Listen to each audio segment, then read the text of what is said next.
Welcome to Cash Discounting. In this video, I'm going to show you how to use the flash cash price, the auto pop-up, and the charity options.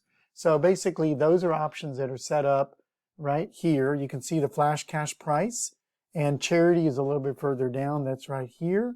And the enable auto pop-up. Okay, what those features are doing is pretty simple. You go to the register. When you add an item, see right there, you see the little pop-up? See right there, cash price. That's the flash cash price. Okay, charity, when you pay, you're going to see an option to be able to round up for in the charity name or add an extra 1, 5, or 10 to it. So if you round up and add an extra $1, then what it's going to do is it's going to round up the total and add an extra $1. Okay, that's how you'd use it. The last option was just a simple option that flashes this pop-up.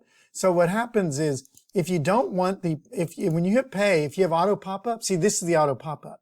If you don't have it set, then you have to use this cash credit button right here. If you tap it, it'll pop up the box. Okay, so it's basically doing the same thing, but it's asking you to pop up the box manually.